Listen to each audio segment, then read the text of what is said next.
జై హింద్ అందరికి 7 days physical event preparation series లో డే 7 ఈ రోజు టాపిక్ వచ్చేసి 90 days physical event preparation road map. చాలా మందికి ఈవెంట్స్ ఎక్కువ సమయం ఉండదు, సో అందుకే ఈ 90 days road map. Phase 1 day 1 నుంచి డే 30 వరకు బాడీ బిల్డింగ్ స్టేజ్. మొదటి 30 రోజులు టైమింగ్ గురించి ఆలోచించకండి. మొదటి 30 రోజులు మీరు ఫోకస్ చేయాల్సింది రన్నింగ్ హ్యాబిట్ డెవలప్ చేయండి, వార్మప్ స్ట్రెచింగ్ తప్పనిసరిగా చేయండి, pull ups push ups squats lunges లాంటి బేసిక్ ఎక్సర్సైజెస్ చేయండి. 600 meters లేదా 5 km కంఫర్టబుల్ ప్లేస్ లో రన్ చేయడానికి ట్రై చేయండి. ఈ స్టేజ్ లో బాడీని ట్రైనింగ్ కి అలవాటు చేయండి. ఫేజ్ 2 డే 31 టు డే 60 వరకు పర్ఫార్మెన్స్ స్టేజ్. ఇప్పుడు స్పీడ్ మీద ఫోకస్ చేయండి, ఇంటర్వెల్ ట్రైనింగ్ ప్రాక్టీస్ చేయండి, weekly once timing test practice చేయండి, pull ups shot put long jump technique improve చేయండి.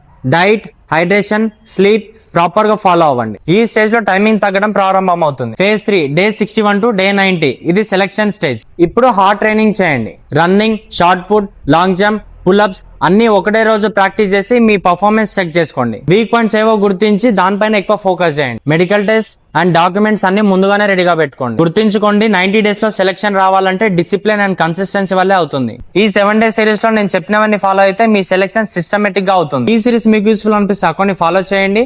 ఫిజికల్ ఈవెంట్స్ ప్రిపేర్ అవుతున్న మీ ఫ్రెండ్స్ కి వీడియోని షేర్ చేయండి. మీకు ఇంకేమైనా డౌట్స్ ఉంటే కామెంట్ చేయండి.